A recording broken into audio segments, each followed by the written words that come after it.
Bienvenidos, onironautas. Les pedimos que encuentren una posición muy cómoda. Pueden estar sentados o acostados. Lo importante es que se sientan completamente relajados. Cierren los ojos si gustan y dejen que sus hombros caigan hacia abajo, permitiendo que toda la tensión abandone su cuerpo. Respiren profundamente conmigo. Inhalen lentamente por la nariz durante 4 segundos. Sientan el aire fresco que entra a sus pulmones. Mantengan la respiración durante 2 segundos y luego exhalen lentamente por la boca en 4 segundos. Repitan este proceso. Inhalen profundamente, mantengan la respiración y exhalen. Perfecto. Manténganse en este estado de calma. Ahora que se encuentran en este estado relajado, dejen que su mente se abra a un universo de posibilidades infinitas. Olviden por un momento las preocupaciones del día, el trabajo, las responsabilidades, todo aquello que ocupa su mente durante las horas de vigilia. Este es su tiempo, un tiempo sagrado dedicado a la exploración de lo desconocido. Antes de comenzar, les invitamos cordialmente a suscribirse a nuestro canal para no perder futuras historias. Su suscripción es fundamental para que podamos continuar trayendo contenido de calidad a sus vidas. También les invitamos a dejar un like si sienten que esta experiencia les está resultando agradable. Su apoyo nos motiva a seguir creando narrativas cautivadoras y envolventes. El tema de hoy es 8 misterios de Argentina. Hoy exploraremos 8 historias documentadas que han intrigado a historiadores, arqueólogos, naturalistas y comunidades enteras durante siglos y décadas. Estas narrativas nos llevarán desde las cuevas milenarias de la Patagonia hasta los lagos patagónicos, desde meteoritos de origen cósmico hasta campos de estructuras arqueológicas misteriosas, desde fenómenos culturales documentados hasta desapariciones trágicas recientes. Prepárense entonces. Respiren profundamente una vez más. Relájense completamente y permitan que las palabras los transporten a un viaje fascinante a través de la historia argentina. Misterio 1. La Cueva de las Manos. Mensajes de la Antigüedad. En el corazón de la Patagonia Argentina, en la provincia de Santa Cruz, se encuentra uno de los sitios arqueológicos más extraordinarios del mundo.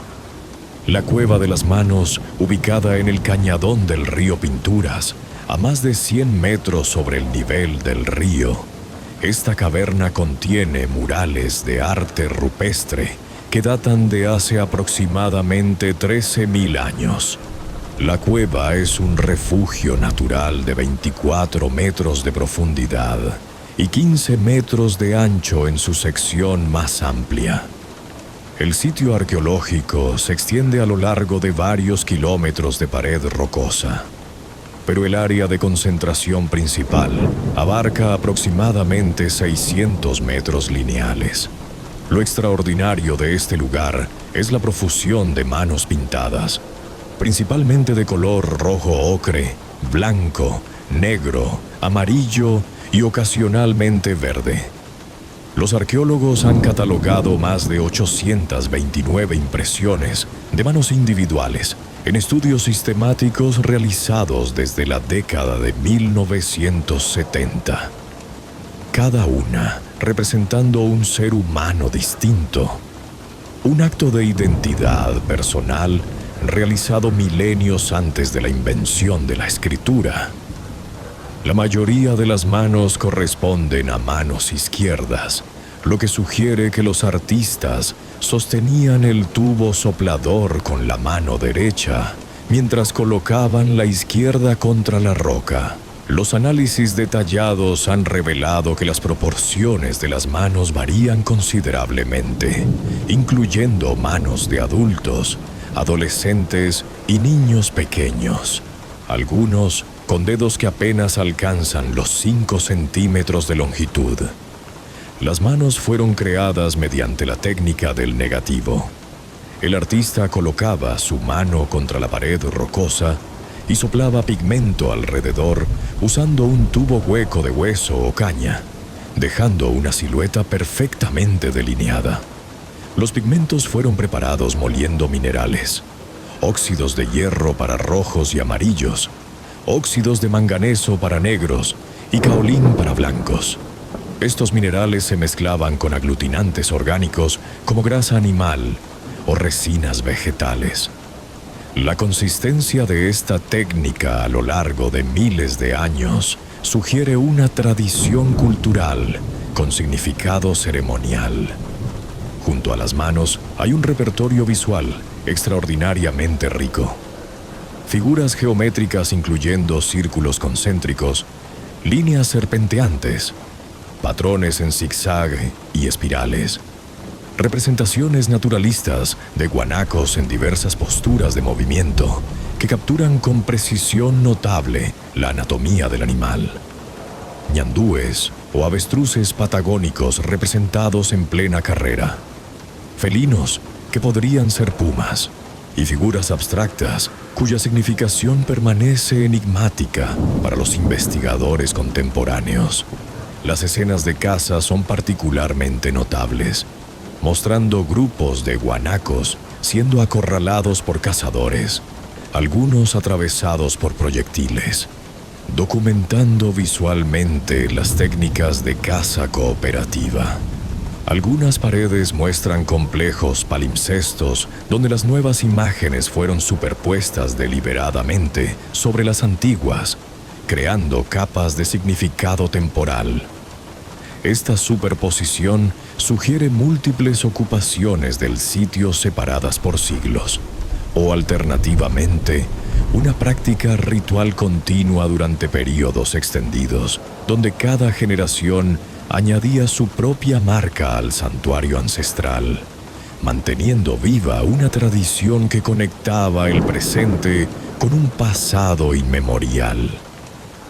Los estudios arqueológicos sistemáticos, iniciados formalmente en la década de 1960 y continuados hasta el presente, documentan ocupación humana del sitio desde aproximadamente 13.000 años antes del presente hasta hace aproximadamente 9.000 años.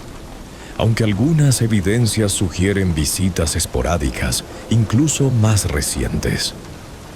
Los artefactos encontrados en las excavaciones estratigráficas incluyen puntas de proyectil de diversos estilos tecnológicos que marcan diferentes periodos culturales, raspadores de piedra fabricados en sílex y obsidiana, cuchillos bifaciales, perforadores y abundantes huesos de guanacos que muestran marcas de corte sistemático y fractura intencional para extraer médula ósea. Los análisis zooarqueológicos revelan que la cueva fue utilizada como estación de procesamiento de presas cazadas en las cercanías, donde los grupos consumían selectivamente ciertas partes anatómicas del animal mientras preparaban otras para transporte.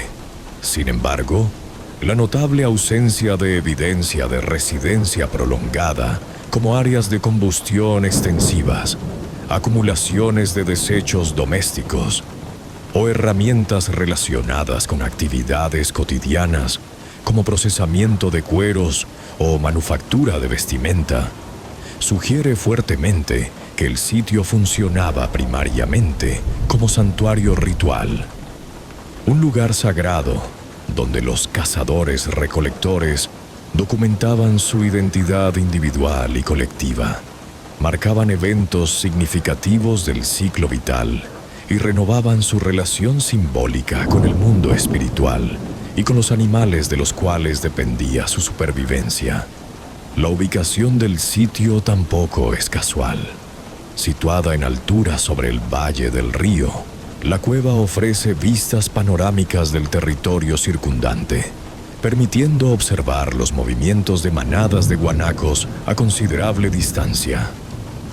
Esta posición estratégica sugiere que pudo funcionar simultáneamente como puesto de observación para planificar cacerías y como espacio ceremonial donde se preparaban ritualmente para la caza o celebraban el éxito de expediciones previas. La técnica de datación por carbono radiactivo ha permitido a los arqueólogos fechar las capas de sedimento alrededor del sitio y, indirectamente, estimar la antigüedad de las manos. Se documentó ocupación más intensiva entre hace 9.000 y 6.000 años, período durante el cual la mayoría de las manos pintadas fueron creadas. La conservación del arte rupestre ha permitido que estudios recientes analicen las proporciones de las manos, la edad estimada de los artistas originales y las técnicas específicas utilizadas. Los antropólogos han identificado que muchas de las manos son de mujeres y niños, desafiando la suposición tradicional de que el arte rupestre fue creado exclusivamente por hombres adultos cazadores. Algunos investigadores han propuesto que las manos podrían representar un tipo de firma ancestral, la forma en que los miembros de comunidades antiguas se identificaban a sí mismos. Otros sugieren que la actividad de pintar manos tenía significación ritual relacionada con transiciones de edad o ceremonias de iniciación. El enigma central radica en el significado exacto de estas manos y en la intención profunda que motivó a tantos individuos durante milenios a realizar este acto específico. ¿Por qué fue tan importante para estas culturas antiguas documentar sus manos en la roca? Representaba cada mano un rito de paso, la marca de una primera caza exitosa, el registro de una iniciación en la vida adulta o un pacto espiritual con las fuerzas que controlaban la abundancia de animales.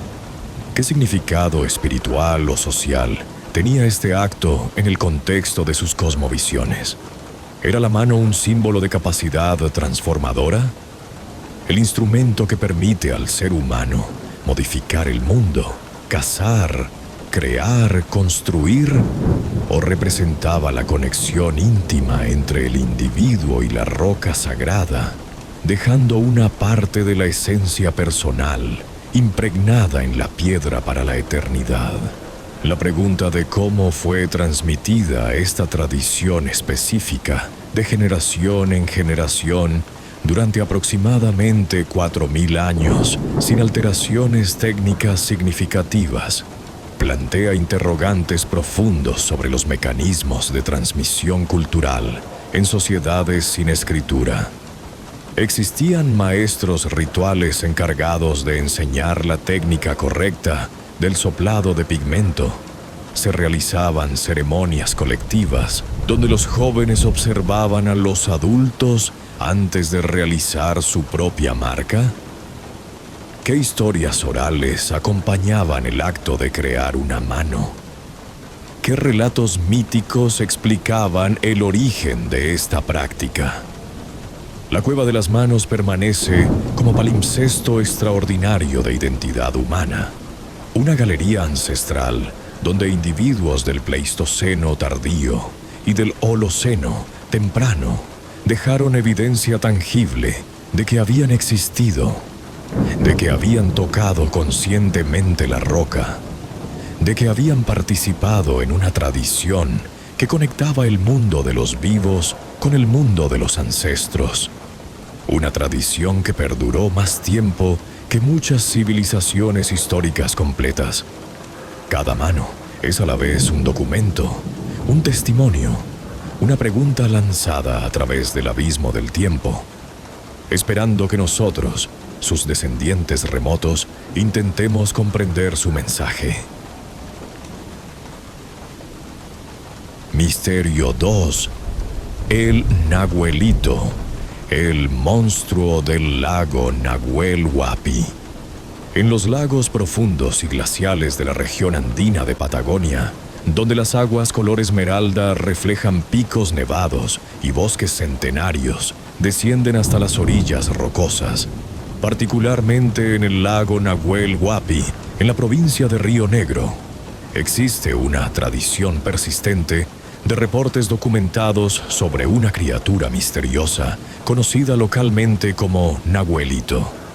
Este vasto cuerpo de agua, formado por procesos glaciales durante las últimas eras de hielo, se extiende por más de 550 kilómetros cuadrados de superficie, con una profundidad máxima registrada de 432 metros en ciertas fosas submarinas. Los testimonios de esta entidad lacustre se remontan incluso a la época precolonial, con leyendas mapuches que hablan de criaturas poderosas habitando las profundidades del lago, conocidas en la tradición oral como Cuero o Trelquehuecube. Sin embargo, los reportes se intensificaron dramáticamente a partir de los años 1920, cuando exploradores europeos, colonos alemanes, suizos e italianos que se establecían en la región de Bariloche y residentes locales argentinos comenzaron a documentar avistamientos sistemáticos con descripciones sorprendentemente consistentes, a pesar de la diversidad de orígenes culturales de los testigos. El primer reporte europeo rigurosamente documentado de Nahuelito fue registrado en 1922, cuando un grupo de residentes cerca de la ciudad de San Carlos de Bariloche, incluyendo al empresario estadounidense George Garrett y varios testigos locales, reportó ver una criatura grande no identificada emergiendo y sumergiéndose en las aguas del lago cerca de Puerto Blest.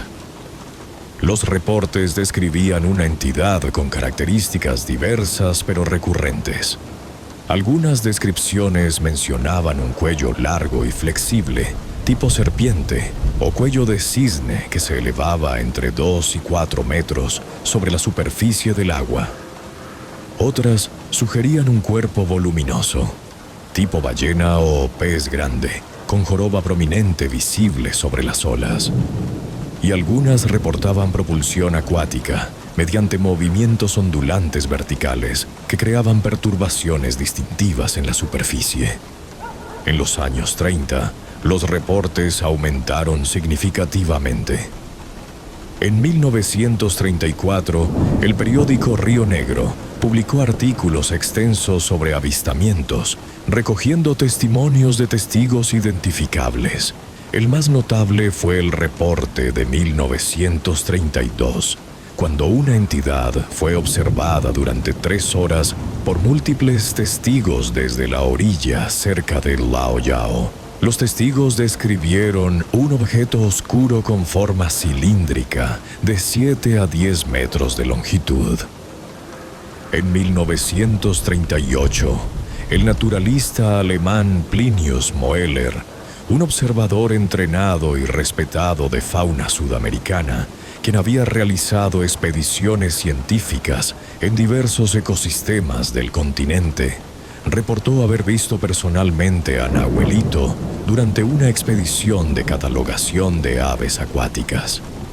Moeller mantuvo registros meticulosos de sus observaciones, y su testimonio documentado le otorgó credibilidad inusual al fenómeno dado su entrenamiento científico. En sus notas describió una criatura con características que parecían combinar elementos de varios animales, incluyendo un cuello flexible que recordaba a ciertos reptiles acuáticos, un cuerpo grande y redondeado, y un patrón de movimiento que no correspondía a ninguna especie conocida de la fauna regional. Los reportes continuaron de manera intermitente, pero persistente a lo largo del siglo XX. En 1960, 1970, 1980 y en las décadas subsecuentes hasta el presente, se documentaron múltiples avistamientos adicionales. La Prefectura Naval Argentina recibió reportes ocasionales de tripulaciones de embarcaciones, pescadores profesionales y operadores turísticos. En 1987, un equipo de investigadores argentinos realizó una búsqueda sistemática del lago, usando sonar de barrido lateral, equipo fotográfico subacuático de profundidad, redes de pesca especialmente diseñadas para aguas profundas y monitoreo visual intensivo desde embarcaciones y puntos elevados en tierra, sin obtener evidencia física conclusiva que confirmara la presencia de una especie desconocida de gran tamaño. Lo que está rigurosamente documentado por estudios batimétricos y geológicos es que el lago Nahuel Huapi, con sus 600 kilómetros cuadrados de extensión, es efectivamente el segundo lago más grande de Argentina después del lago Argentino, y su profundidad excepcional alcanza 432 metros en sectores específicos de su fosa central. La geografía submarina del lago, mapeada mediante estudios sísmicos y batimétricos desde los años 1960, crea complejas bolsas de agua profunda, cañones subacuáticos y cavernas sumergidas donde criaturas grandes podrían teóricamente subsistir sin ser detectadas durante períodos prolongados. El lago está conectado hidráulicamente con otros cuerpos de agua a través de sistemas de ríos y canales naturales, proporcionando un ecosistema expansivo potencial con rutas de migración que podrían, en teoría, extenderse hasta el Océano Pacífico a través de sistemas fluviales complejos. La fauna acuática documentada del lago Nahuel Huapi incluye percas europeas introducidas, truchas diversas y peces nativos desconocidos para la mayoría de los investigadores. En las profundidades inexploradas, especialmente en las fosas submarinas, especies desconocidas podrían, teóricamente, habitar sin haber sido catalogadas por la ciencia. La pregunta fundamental sobre la naturaleza exacta de Nahuelito continúa sin respuesta. Es una población relicta de una especie marina que ingresó a través de sistemas fluviales durante períodos glaciales. Es un pez de gran tamaño no aún científicamente identificado. Son los reportes derivados de avistamientos de fauna conocida, interpretada incorrectamente en condiciones de baja luz o aguas revueltas, o son construcciones culturales nacidas de la combinación de leyenda mapuche precolonial y testimonios de fenómenos naturales mal comprendidos. El Nahuelito permanece como uno de los misterios icónicos de Sudamérica, similar al Loch Ness de Escocia, pero con una base documental genuina de reportes verificables a lo largo de décadas. Misterio 3. La desaparición del submarino Ara San Juan. En el Atlántico Sur, a 430 kilómetros de la costa patagónica, un submarino de la Marina Argentina desapareció bajo circunstancias enigmáticas.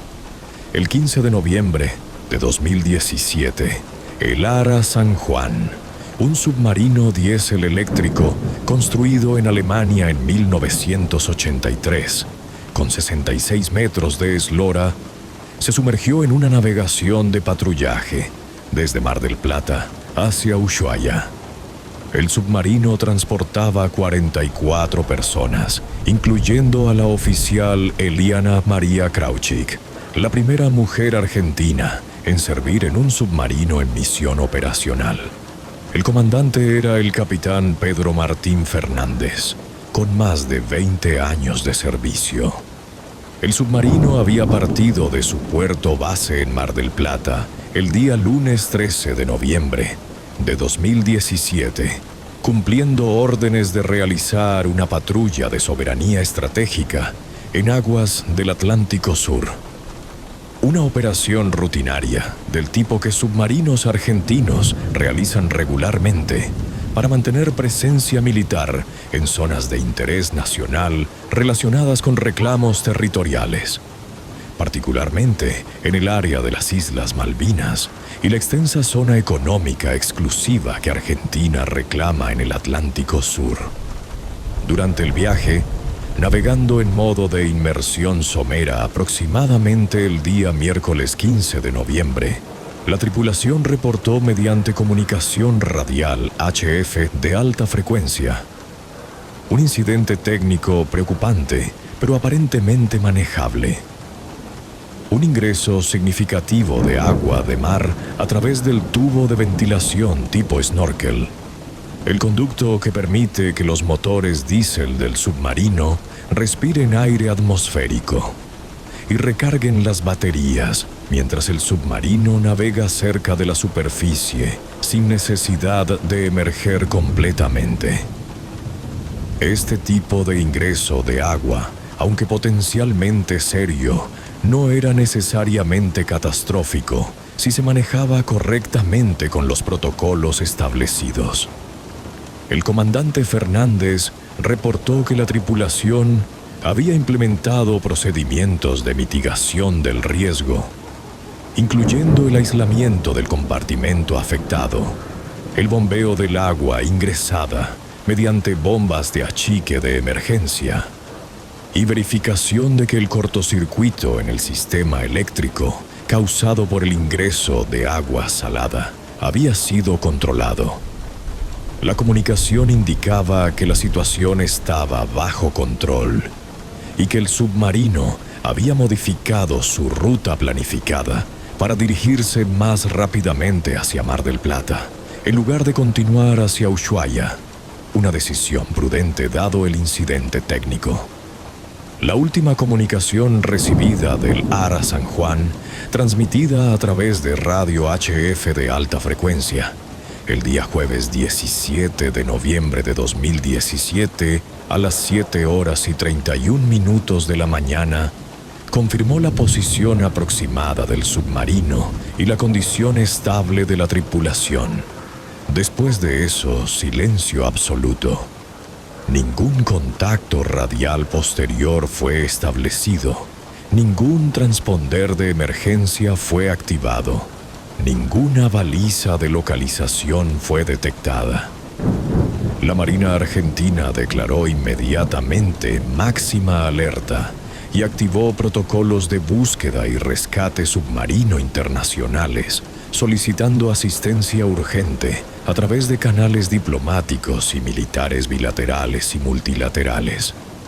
Durante las próximas semanas, la búsqueda del ARA San Juan se convirtió en una de las operaciones de rescate submarino más extensas e internacionalmente coordinadas de la historia moderna, involucrando la participación activa de decenas de buques de superficie especializados, aeronaves de patrullaje marítimo de largo alcance, satélites de observación y sistemas de detección acústica submarina de múltiples naciones.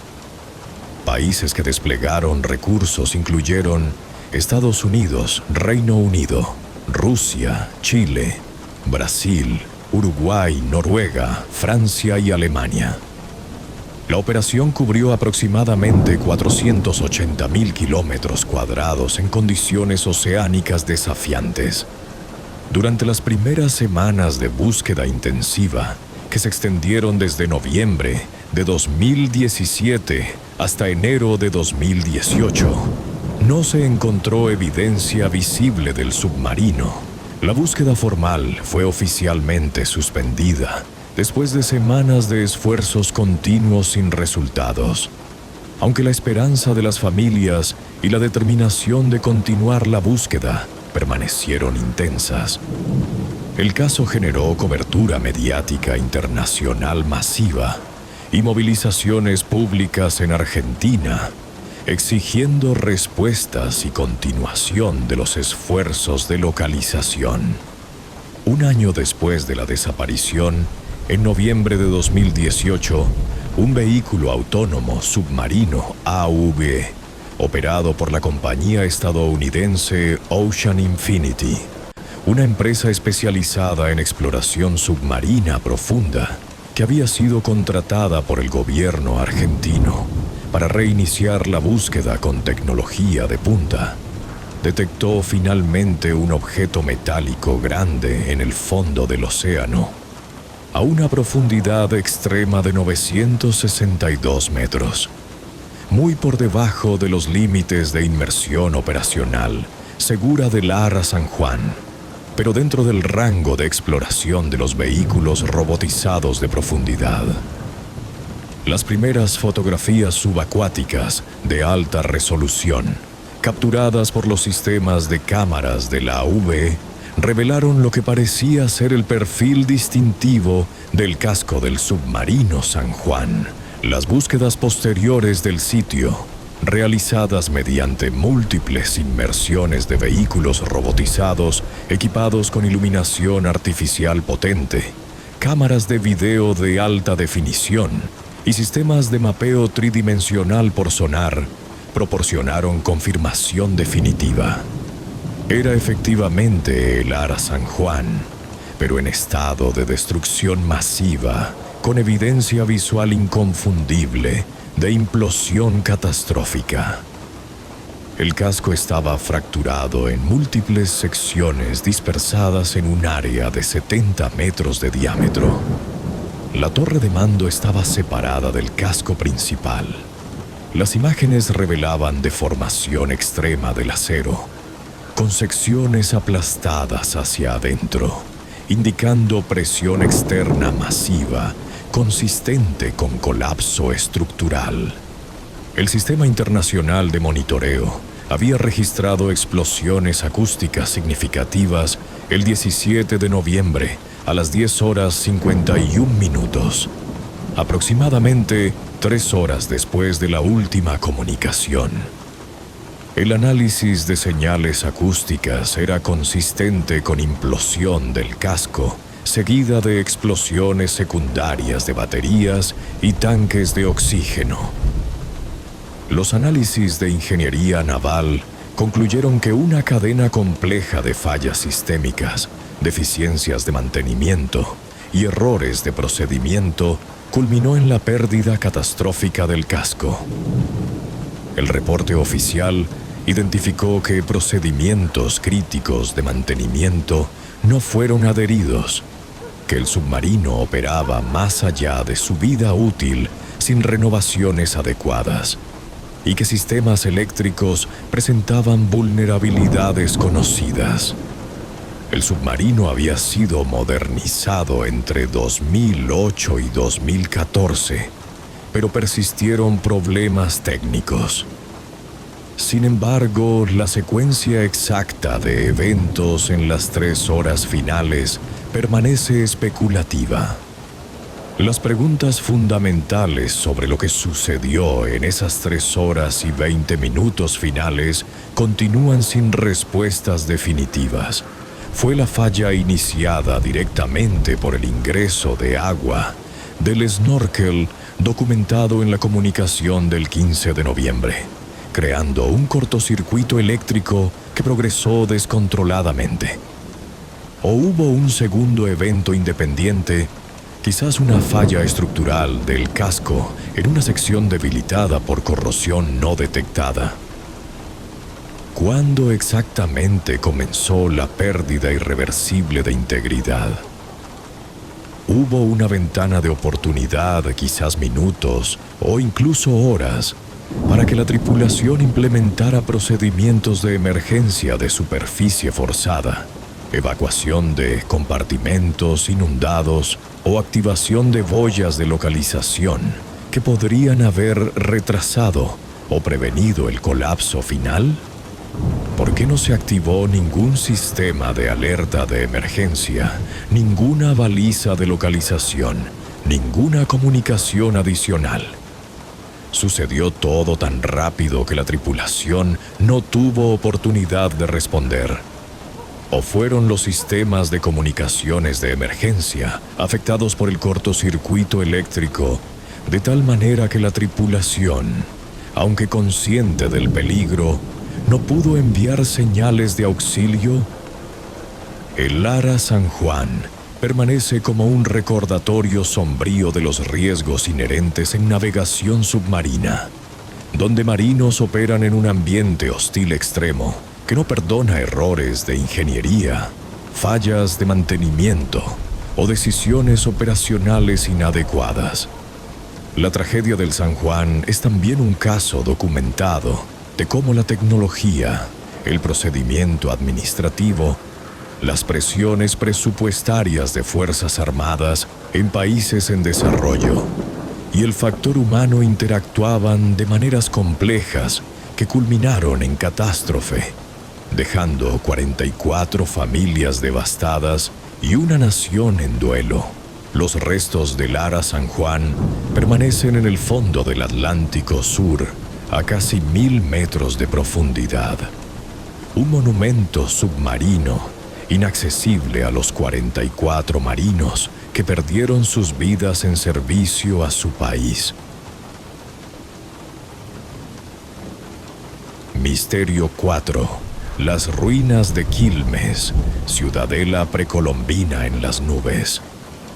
En el norte de Argentina, en la provincia de Tucumán, a más de 2000 metros de altitud sobre el nivel del mar, en las estribaciones áridas y escarpadas de las sierras de la Conquija, donde el paisaje andino se caracteriza por pendientes pronunciadas, vegetación xerofítica adaptada a condiciones de sequedad extrema y vientos constantes que barren los valles calchaquíes. Existen las ruinas monumentales de una ciudadela prehispánica extraordinaria, conocida como Quilmes. Este sitio arqueológico, que se extiende a lo largo de aproximadamente 30 hectáreas de terreno montañoso, estratificado en terrazas defensivas sucesivas, ocupado de manera continua desde aproximadamente el año 1000 de nuestra era, hasta ser conquistado finalmente por fuerzas militares españolas.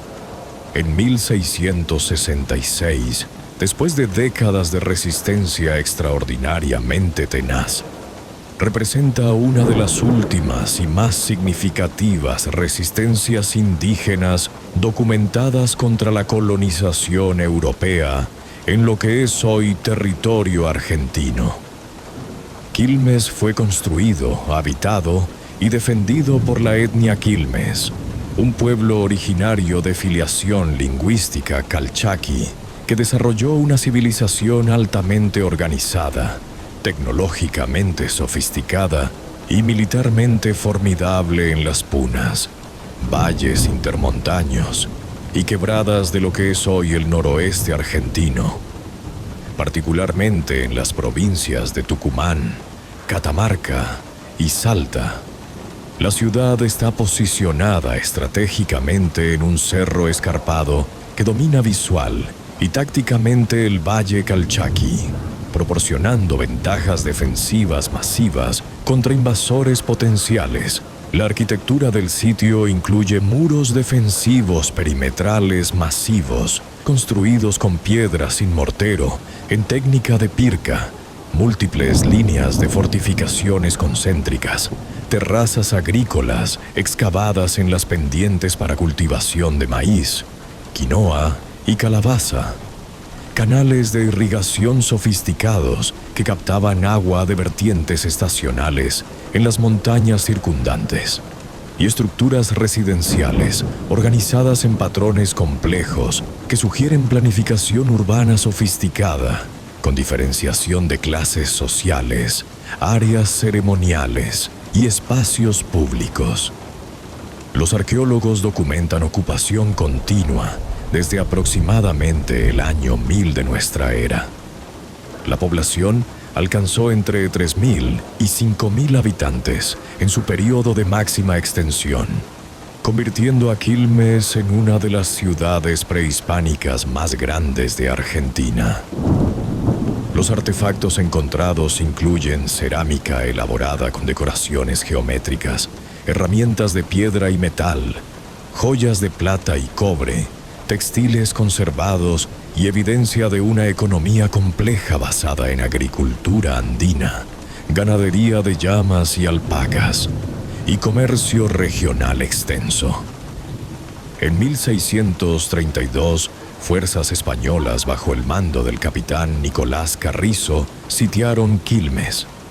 La población resistió el sitio durante aproximadamente 100 días. Finalmente, agotados los suministros, los sobrevivientes se rindieron. Lo que sucedió después es documentado, pero profundamente perturbador. Los aproximadamente 1.000 a 1.500 sobrevivientes fueron obligados a emprender un viaje forzado de 1.500 kilómetros hasta Buenos Aires, donde fueron destinados a trabajos forzados. Más del 90% murió durante el viaje o en los primeros años de cautiverio. La ciudad fue abandonada y cayó en ruinas. Sin embargo, la arquitectura de piedra permanece notablemente preservada. Los investigadores pueden distinguir claramente las estructuras residenciales, espacios ceremoniales, sistemas de defensa y la red de canales de agua. Las interrogantes arqueológicas e históricas persisten sobre múltiples aspectos cruciales de la civilización Quilmes. El grado exacto de sofisticación de las redes comerciales de Quilmes y su relación con otros centros de poder andino, particularmente el Imperio Inca, que se expandió hacia el sur, alcanzando el noroeste argentino en el siglo XV, permanece objeto de debate académico. ¿Fue Quilmes un estado relativamente independiente que mantuvo autonomía política y cultural? ¿O fue incorporado como periferia administrativa del control inca, pagando tributos y proporcionando mano de obra para proyectos imperiales, pero manteniendo cierta autonomía local? La evidencia arqueológica es mixta. Algunos artefactos sugieren influencia inca, pero la arquitectura local mantiene características distintivas calchaquíes que difieren de patrones arquitectónicos incas clásicos. ¿Cuál era la naturaleza exacta de su economía política? ¿Cómo se organizaba el poder dentro de la sociedad Quilmes? ¿Existía una estructura jerárquica de jefes hereditarios o era el liderazgo más distribuido y basado en mérito? ¿Cómo lograron mantener una población de varios miles de habitantes en una ubicación tan ecológicamente desafiante, caracterizada por precipitaciones escasas, suelos pobres y temperaturas extremas? La tecnología de terrazas agrícolas y sistemas de irrigación evidencia ingeniería hidráulica sofisticada. Pero, ¿cómo administraban el trabajo colectivo necesario para construir y mantener esta infraestructura masiva? Arqueólogos continúan excavando sistemáticamente en Quilmes, revelando nuevos detalles sobre la vida cotidiana, las prácticas de entierro y creencias religiosas cosmológicas, las estructuras sociales de diferenciación de clase, las tecnologías de producción artesanal y los patrones de interacción regional de esta fascinante civilización precolombina. El sitio permanece como testimonio monumental de la complejidad, resiliencia y sofisticación de las sociedades indígenas que habitaron el territorio argentino miles de años antes de la colonización europea, y como recordatorio sombrío de la violencia destructiva de la conquista colonial. Misterio 5. Campo del Cielo. Hierro caído del cosmos. En el noroeste de Argentina, en la frontera entre Chaco y Santiago del Estero, se extiende un paraje llamado Campo del Cielo, donde se encuentran fragmentos masivos de hierro meteórico. El campo contiene uno de los yacimientos meteoríticos más importantes del planeta, con fragmentos que alcanzan decenas de toneladas. La tradición indígena registrada por cronistas españoles del siglo XVI, menciona una lluvia de fuego que descendió del cielo. Los pueblos originarios utilizaban el hierro meteórico para fabricar herramientas, puntas de lanza y objetos rituales. En el siglo XIX, exploradores europeos confirmaron la presencia de estas masas de hierro, y en el siglo XX se realizaron expediciones científicas sistemáticas. Los estudios mineralógicos revelan que los fragmentos son octaedritas, con patrones de Widmanstaden característicos de cristalización en asteroides. Los análisis isotópicos confirman el origen extraterrestre. La masa más famosa, el Chaco, pesa más de 37 toneladas. Estimaciones sugieren que el impacto ocurrió hace entre 4.000 y 6.000 años. El objeto original, probablemente un asteroide de hierro-níquel, ingresó a la atmósfera a velocidades hipersónicas. Durante el descenso, la fricción y tensiones provocaron fragmentación explosiva, creando múltiples cráteres de impacto. Sin embargo, a pesar de décadas de investigación científica intensiva, aspectos cruciales del evento de campo del cielo continúan eludiendo completamente a los investigadores planetarios, geólogos y astrónomos. La cronología exacta del impacto permanece incierta. ¿Ocurrió hace 4.000, 5.000 o 6.000 años? Los métodos de datación disponibles, incluyendo datación por carbono, 14 de sedimentos asociados, termoluminiscencia de materiales quemados y estimaciones de erosión de cráteres, proporcionan rangos amplios, pero no fechas precisas. La trayectoria exacta del objeto antes del impacto, su ángulo de entrada atmosférica y su velocidad precisa permanecen especulativas, reconstruidas mediante modelos computacionales que dependen de asunciones sobre composición, densidad y resistencia estructural del asteroide original. El proceso exacto de fragmentación en la atmósfera, las fuerzas físicas que determinaron cómo se rompió el objeto, y las circunstancias precisas de la distribución espacial de los fragmentos permanecen incompletamente comprendidas. ¿Se fragmentó el objeto en una sola explosión masiva a gran altitud o en múltiples explosiones sucesivas conforme descendía? Los cambios geomorfológicos posteriores al impacto, incluyendo miles de años de erosión eólica, sedimentación aluvial, crecimiento de vegetación y alteración humana del paisaje, han alterado significativamente la evidencia del sitio, complicando los análisis reconstructivos.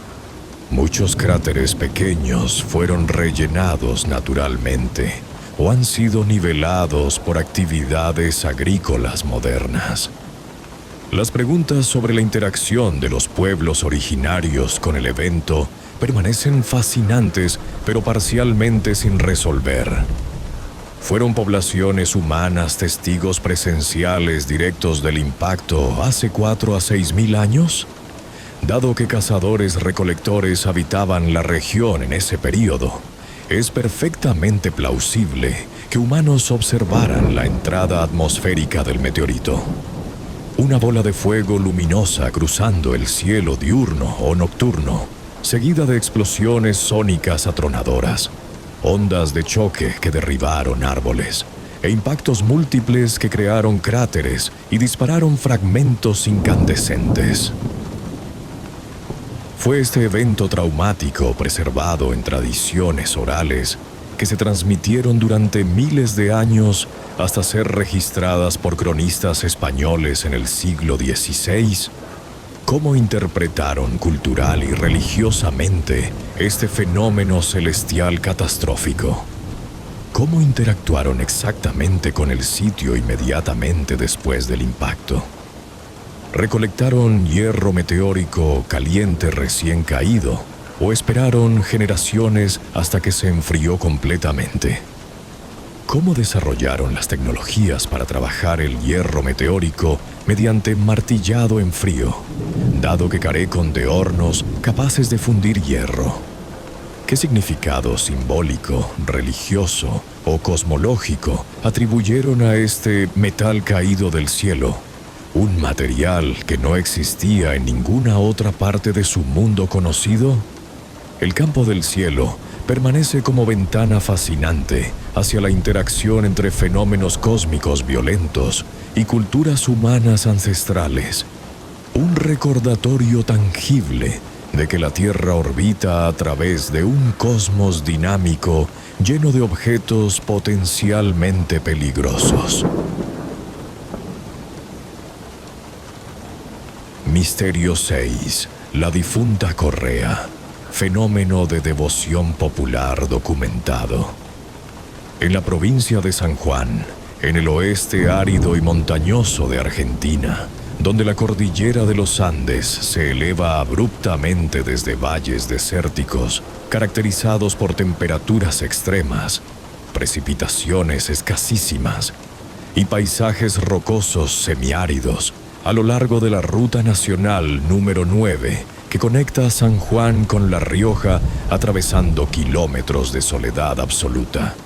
En un paraje conocido como Vallecito, aproximadamente 60 kilómetros al este de la ciudad de San Juan, existe un santuario masivo del culto popular que atrae anualmente a cientos de miles de peregrinos de toda Argentina, países vecinos sudamericanos y devotos internacionales. El sitio es dedicado a la memoria y veneración de la difunta Correa, una figura que combina elementos de leyenda oral, tradición popular y posible base histórica, cuya historia permanece envuelta en misterio, contradicciones documentales y devoción religiosa intensa que desafía explicaciones racionales simples. Según la tradición oral más difundida, documentada por investigadores antropológicos y folcloristas que han recogido sistemáticamente testimonios de devotos, cronistas locales y tradiciones familiares transmitidas generacionalmente, María Antonia de Olinda Correa fue una mujer que vivió en la provincia de San Juan a principios del siglo XIX, durante la época tumultuosa de las guerras civiles argentinas, que enfrentaron a federales contra unitarios en conflictos violentos que devastaron las provincias del interior entre 1810 y 1870 aproximadamente. Durante un período de sequedad extrema y violencia militar generalizada, según la leyenda, el esposo de María Antonia, un soldado o gaucho cuyo nombre varía según diferentes versiones del relato, fue reclutado forzosamente por fuerzas militares, conscripto obligado para luchar en alguna de las innumerables batallas de las guerras civiles, o alternativamente fue perseguido políticamente por pertenecer a una facción opuesta al poder local dominante. María Antonia decidió seguir a su esposo a pie a través del desierto de San Juan, con su niño pequeño en brazos. Emprendió el viaje con provisiones mínimas, pero se perdió en las extensiones desérticas bajo el sol abrasador. Agotando rápidamente su agua y debilitada por deshidratación, María Antonia finalmente cayó muerta de sed en el paraje que hoy se conoce como Vallecito. Sin embargo, según el núcleo milagroso de la leyenda, cuando viajeros encontraron su cuerpo días después, el niño permanecía vivo y saludable, alimentándose de leche que supuestamente, según la tradición, la madre continuaba proveyendo incluso después de su muerte, en un fenómeno interpretado como milagro sobrenatural. La veneración popular comenzó poco después de su muerte. Viajeros comenzaron a dejar ofrendas de agradecimiento. Inicialmente eran simples: botellas de agua, piedras apiladas, cruces de madera. En el siglo XX, especialmente desde los años 1930, el sitio se transformó en un santuario masivo.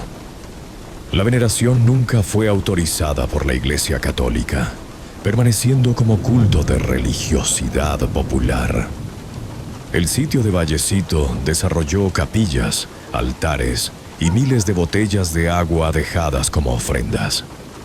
Los devotos reportan milagros en curaciones, protección en viajes y resolución de problemas. La existencia histórica verificable de María Antonia Correa es extraordinariamente difícil de establecer. Diferentes relatos proporcionan cronologías contradictorias y detalles conflictivos. Búsquedas en archivos parroquiales no han localizado registros definitivos, aunque los registros del siglo XIX en provincias rurales son notoriamente incompletos. El núcleo del enigma profundo radica en múltiples dimensiones interrelacionadas. ¿Fue María Antonia Correa una mujer histórica específica, cuya muerte trágica fue testimoniada y transmitida oralmente? ¿O es la difunta Correa un palimpsesto simbólico, una condensación colectiva de múltiples historias de mujeres que murieron en el desierto argentino durante el siglo XIX, fusionadas en una sola narrativa legendaria?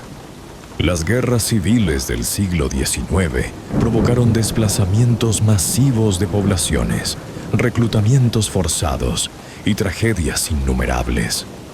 Es perfectamente plausible que docenas o cientos de mujeres murieran en circunstancias similares. ¿Cómo una tradición oral de tal potencia emocional, tal resonancia cultural profunda, tal alcance geográfico masivo, se desarrolló y perpetuó durante décadas y siglos sin documentación escrita contemporánea verificable?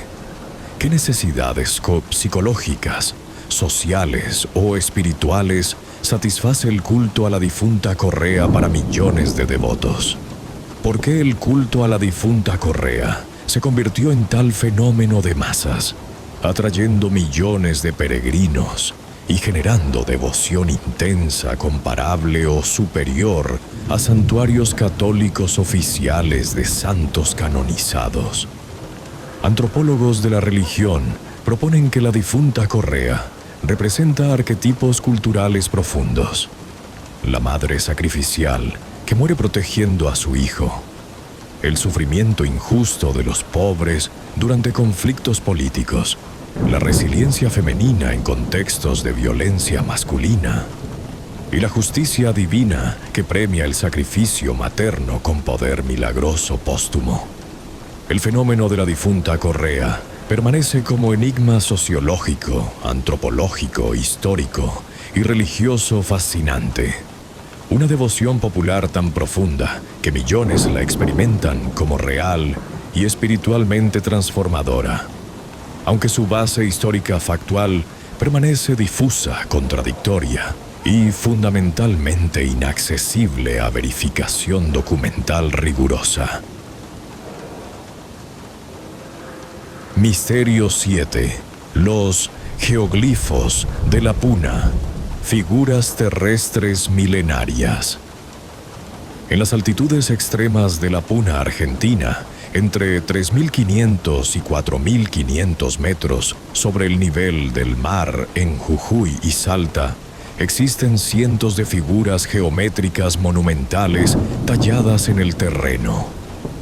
Estas figuras, algunas de varios kilómetros de extensión, solo son completamente visibles desde grandes altitudes. Los geoglifos documentados se encuentran en Cócora, Humahuaca y otros valles. Las figuras incluyen rectángulos, cuadrados, triángulos, círculos, líneas rectas y representaciones de figuras humanas, llamas y felinos. Se han documentado más de 300 geoglifos individuales. Los estudios arqueológicos, utilizando múltiples técnicas de datación, incluyendo análisis de artefactos culturales cerámicos, líticos y metales localizados en los sitios directamente asociados con los geoglifos, datación por carbono 14 de materiales orgánicos encontrados en contextos estratigráficos relacionados, termoluminiscencia de sedimentos y comparaciones estilísticas con tradiciones culturales conocidas datan la mayoría de estos geoglifos entre aproximadamente 1200 y 1600 años antes del presente, situándolos en el período prehispánico tardío, durante las fases culturales conocidas arqueológicamente como período de desarrollos regionales y período tardío o inca, antes de la conquista española del siglo XVI. Algunos geoglifos podrían ser incluso más antiguos, remontándose potencialmente a 2000 o 2500 años de antigüedad, aunque la datación precisa es complicada por la escasez de materiales orgánicos preservados en el ambiente desértico de altura. La manufactura requería movilizar trabajo humano coordinado durante períodos prolongados. Las figuras fueron creadas removiendo rocas oscuras de la superficie, exponiendo el suelo más claro debajo, o amontonando rocas formando bordes elevados. El propósito exacto desafía explicación alguna. Las teorías sugieren que funcionaban como marcadores rituales, rutas de peregrinación, indicadores astronómicos o ceremonias de agua. Algunos investigadores proponen que marcaban rutas de caravanas de llamas o delimitaban territorios. Sin embargo, la disparidad fundamental entre el trabajo masivo requerido para crear estas figuras monumentales y la funcionalidad práctica aparente permanece profundamente enigmática. ¿Por qué construir figuras monumentales de kilómetros de extensión que solo son completamente visibles y comprensibles estéticamente, desde altitudes aéreas de cientos o miles de metros que no pueden ser alcanzadas naturalmente por humanos sin tecnología de vuelo moderna? ¿Qué observadores intencionados fueron los diseñadores tratando de alcanzar con estas figuras? ¿Estaban las figuras destinadas a ser vistas por deidades celestiales habitando el cielo o las cumbres de montañas sagradas? Era el proceso colectivo de construir los geoglifos más que el producto final visual, lo que tenía significado ceremonial y social. Funcionaba la construcción como ritual comunitario que reforzaba cohesión social, identidad étnica y relaciones políticas. ¿Cuál era exactamente el significado ceremonial, cosmológico o político que justificaba la movilización de trabajo de tal magnitud durante generaciones? ¿Cómo lograron las sociedades prehispánicas, sin instrumentos topográficos modernos como teodolitos, niveles láser o GPS, crear figuras geométricas con proporciones precisas y líneas rectas que se extienden kilómetros? Usaron sistemas de cuerdas, estacas y observaciones visuales desde puntos elevados cercanos para planificar y ejecutar los diseños. Los geoglifos de la Puna permanecen como puzzles arqueológicos fascinantes sin solución definitiva consensuada.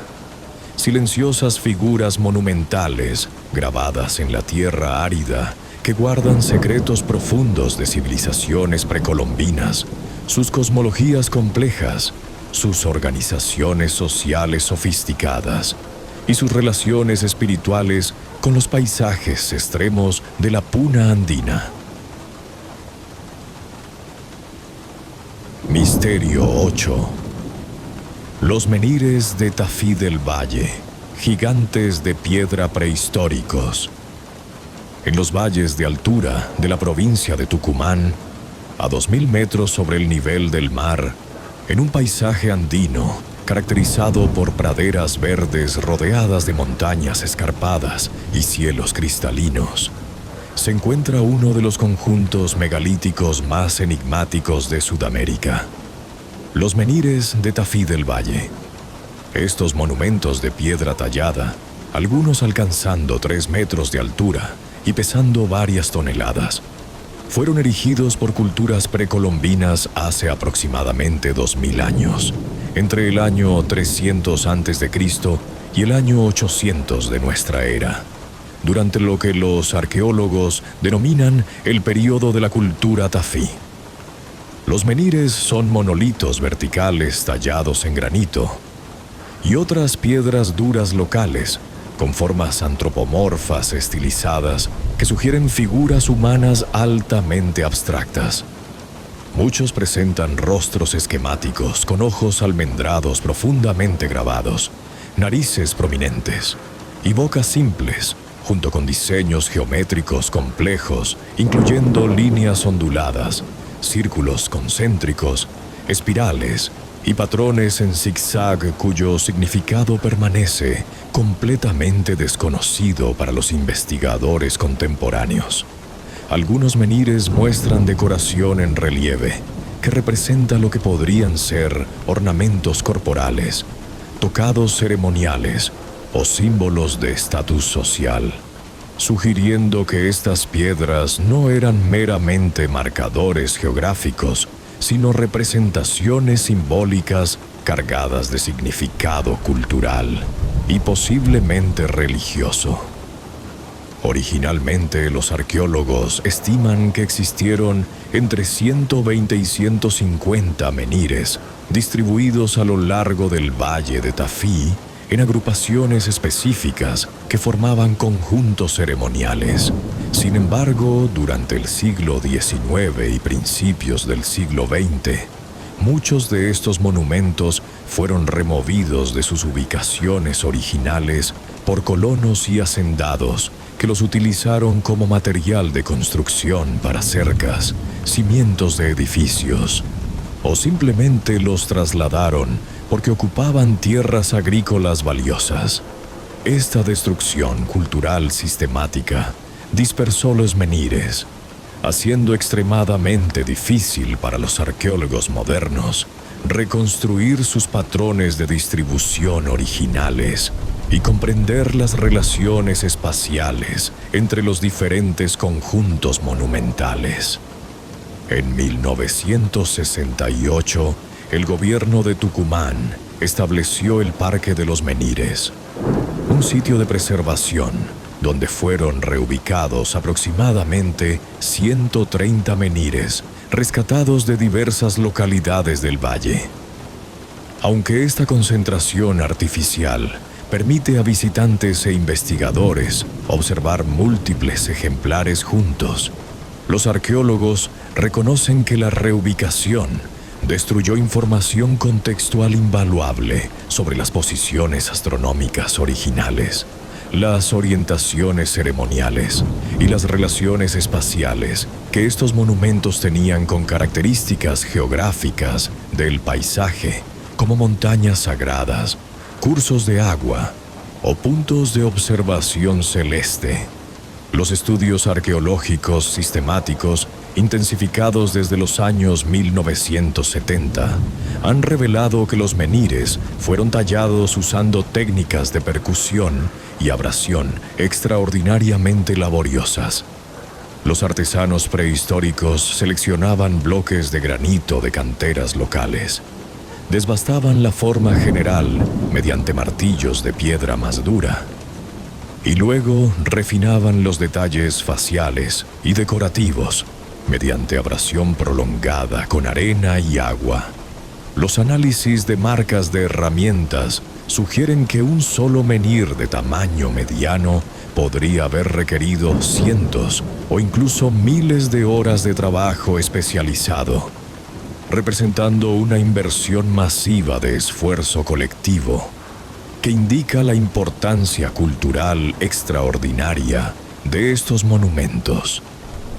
Las excavaciones en sitios asociados con los menhires han descubierto evidencia de asentamientos permanentes de la cultura tafí, incluyendo estructuras residenciales circulares construidas con muros de piedra, áreas de cultivo con sistemas de terrazas agrícolas para cultivar maíz, quinoa y calabazas, talleres de manufactura lítica donde se producían herramientas de piedra, y cerámica decorada con motivos geométricos que muestran similitudes estilísticas con los diseños grabados en los menhires.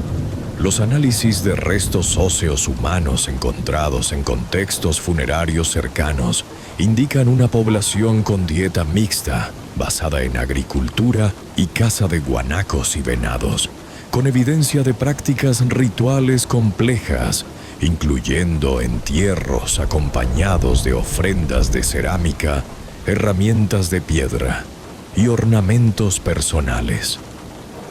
Algunos arqueólogos han propuesto que los menhires funcionaban como marcadores de territorios ceremoniales, delineando espacios sagrados donde comunidades realizaban rituales colectivos relacionados con ciclos agrícolas, ceremonias de iniciación o cultos ancestrales.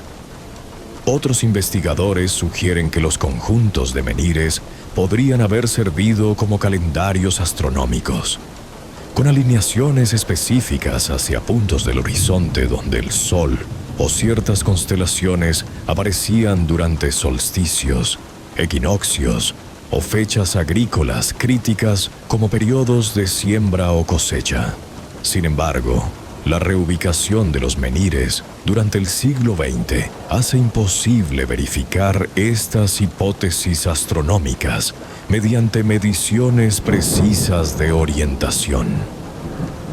Otra teoría fascinante propone que los menhires representaban ancestros deificados o líderes importantes de la comunidad, cuyas representaciones en piedra perpetuaban su memoria y autoridad espiritual más allá de la muerte física. Los rostros estilizados tallados en muchos menhires podrían ser retratos abstractos de individuos específicos, transformados en monumentos permanentes que servían como puntos focales para rituales de veneración ancestral. En este contexto, los conjuntos de múltiples menhires podrían representar genealogías completas, linajes familiares o jerarquías sociales complejas materializadas en piedra. Lo que permanece fundamentalmente misterioso es el propósito exacto de estos monumentos masivos y el significado preciso de los símbolos grabados en ellos. ¿Por qué esta cultura específica, en este valle particular, invirtió cantidades extraordinarias de trabajo colectivo durante siglos para crear estos monolitos? ¿Qué necesidad cultural, religiosa o social motivaba tal inversión masiva de recursos humanos? ¿Representaban los menhires divinidades específicas del panteón religioso de la cultura tafí? ¿O eran marcadores de eventos históricos importantes, victorias militares o pactos entre grupos sociales diferentes? ¿Cuál es el significado de los diseños geométricos repetitivos? Círculos concéntricos, espirales, líneas onduladas. ¿Son representaciones de fenómenos naturales como agua, montañas o ciclos celestes? ¿O son símbolos abstractos de conceptos cosmológicos complejos relacionados con vida, muerte, fertilidad o transformación espiritual? ¿Por qué algunos menhires presentan decoración elaborada, mientras otros son relativamente simples?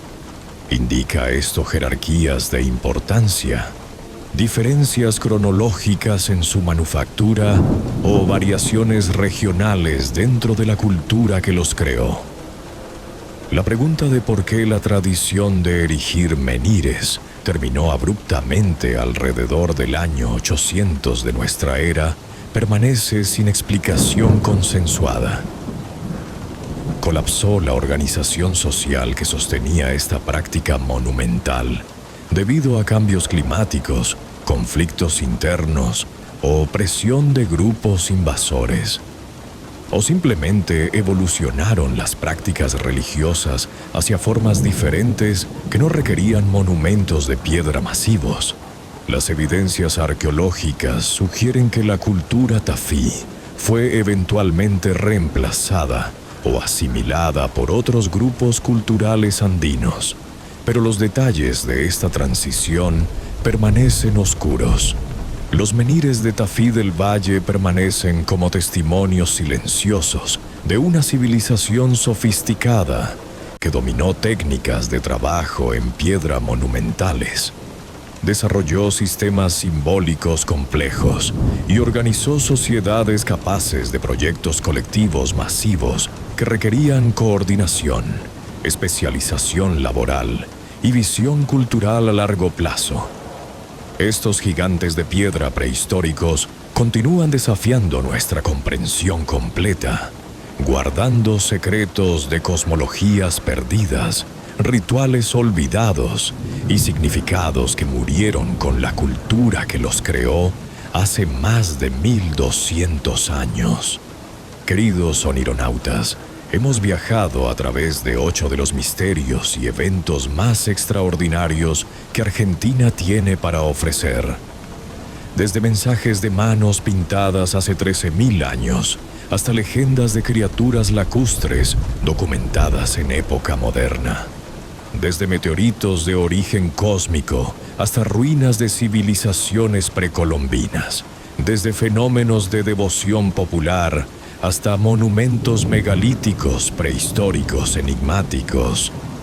Hemos explorado historias documentadas que continúan fascinando a historiadores, arqueólogos, investigadores y comunidades enteras.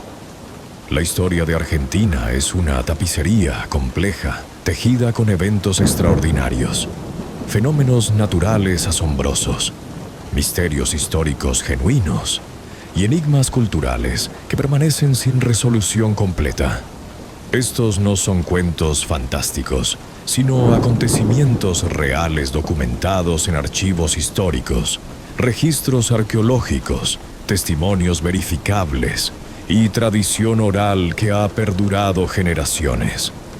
Sin embargo, a pesar de décadas de investigación, muchas preguntas fundamentales permanecen sin respuestas definitivas. La Cueva de las Manos continúan guiñando desde hace 13.000 años. Sus pintores hace tiempo perdidos a la historia. Nahuelito permanece en las profundidades del lago Nahuel Huapi, esquivo a la ciencia moderna. Los geoglifos de la Puna trazan figuras enigmáticas bajo el cielo andino, y los menires de Tafí del Valle se yerguen como gigantes silenciosos, guardando secretos de cosmologías prehistóricas perdidas para siempre. Quizá algún día nuevas tecnologías y nuevas investigaciones proporcionarán respuestas más completas a estas preguntas persistentes. La arqueología subacuática en el lago Nahuel Huapi puede revelar evidencia de criaturas desconocidas o confirmar su inexistencia. Las expediciones futuras a Quilmes continuarán revelando secretos de civilizaciones precolombinas. Nuevas excavaciones en Tafí del Valle pueden descubrir contextos preservados que expliquen el significado de los menires monumentales. Pero por ahora, estos misterios permanecen, invitándonos a contemplar tanto lo que sabemos como lo que aún no comprendemos. Esperamos sinceramente que hayan disfrutado este viaje extraordinario a través de la historia documentada de Argentina. Les invitamos cordialmente a suscribirse a nuestro canal para acceder a más historias fascinantes basadas en hechos reales. Dejen sus comentarios. ¿Cuál fue su misterio favorito? ¿Cuál historia documentada les pareció más intrigante? ¿Conocen otros misterios verificables de Argentina que no mencionamos? Su participación nos importa profundamente. Mientras cierran los ojos esta noche, permitan que estas historias reales de fenómenos extraordinarios y eventos históricos fascinantes los acompañen en sus sueños, que sus sueños sean profundos y reparadores. Que descansen bien, onironautas. Que su próxima noche esté llena de descanso y renovación.